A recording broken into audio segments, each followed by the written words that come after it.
વિકાસ મહોત્સવો કાઢે, અહીંયા શાળાઓમાં શિક્ષકો નથી, શાળાઓના ઓરડાઓ નથી, દૂધ જયારે આપણી મહિલાઓ ભરે એના યોગ્ય ટેકાના ભાવ નથી મળતા, ખેડૂતોને કાચા માલના ભાવ નથી મળતા, ત્યારે આ ભાજપની સરકાર માત્ર ને માત્ર ગુજરાતમાં ભય અને ભ્રમ અને ભ્રષ્ટાચારથી રાજ કરે છે. મારા સાથીઓ, મારા યુવાનો, આ લોકોની રાજનીતિને બદલવા માટે તમારે આગળ આવવું પડશે. ત્યારે સાથીઓ, આગળ મનોજભાઈએ કીધું એટલે વધારે લાંબી વાત હું દોહરાવવા નથી માંગતો, પણ જયારે આ સરકાર સામે અમે મનરેગાના કૌભાંડ ઉજાગર કરીએ, નલ સે જલના કૌભાંડ ઉજાગર કરીએ, જમીન સંપાદન અટકાવીએ, જળ જંગલ જમીન આદિવાસીના અધિકારો બચેની વાત કરીએ, સંવિધાનિક અધિકારોની વાત કરીએ, સામાજિક અધિકારોની વાત કરીએ, ત્યારે આ ભાજપની સરકારને ગમતું નથી. અમને પણ બે વખત જેલમાં નાખ્યા, દબાવવામાં આવ્યા, ડરાવવામાં આવ્યા.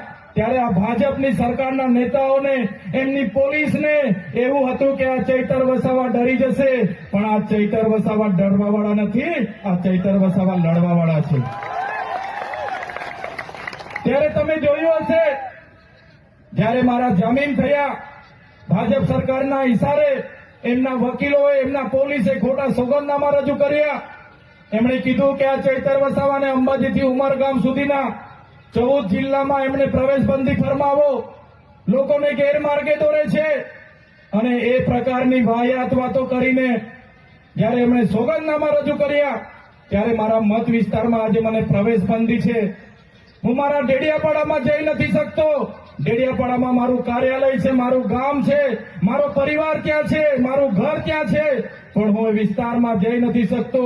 ત્યારે આ ભાજપના નેતાઓને, આ એમની પોલીસને અમે કહેવા માંગીએ છીએ, તમે મને ડેડિયાપાડામાંથી કાઢી નાખશો, તમે મારા નર્મદા જિલ્લામાંથી કાઢી નાખશો, પણ આ ચૈતર વસાવા લોકોના દિલમાં રહી છે, ત્યાંથી ક્યારે તમે મને કાઢી નથી શકવાના.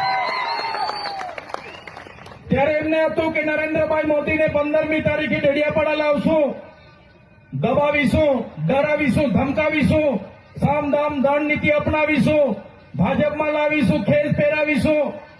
ભલભલી ધમકીઓ અમને મળી છે, ભલભલી જેલની ધમકીઓ મળી છે, પણ આ જાહેર મંચ પરથી એ પ્રદેશના નેતાઓને પણ કહેવા માંગુ છું, જેટલી જેલો કરવાની એટલી કરી લેજો. 2027માં આમ આદમી પાર્ટીની સરકાર આવશે, તમારી બધાની ફાઇલો પણ અમે બધા ખોલવાના છે. ત્યારે અમે કોઈના બાપથી ડરતા નથી, કેમ કે અમે કોઈનું ખોટું કરતા નથી.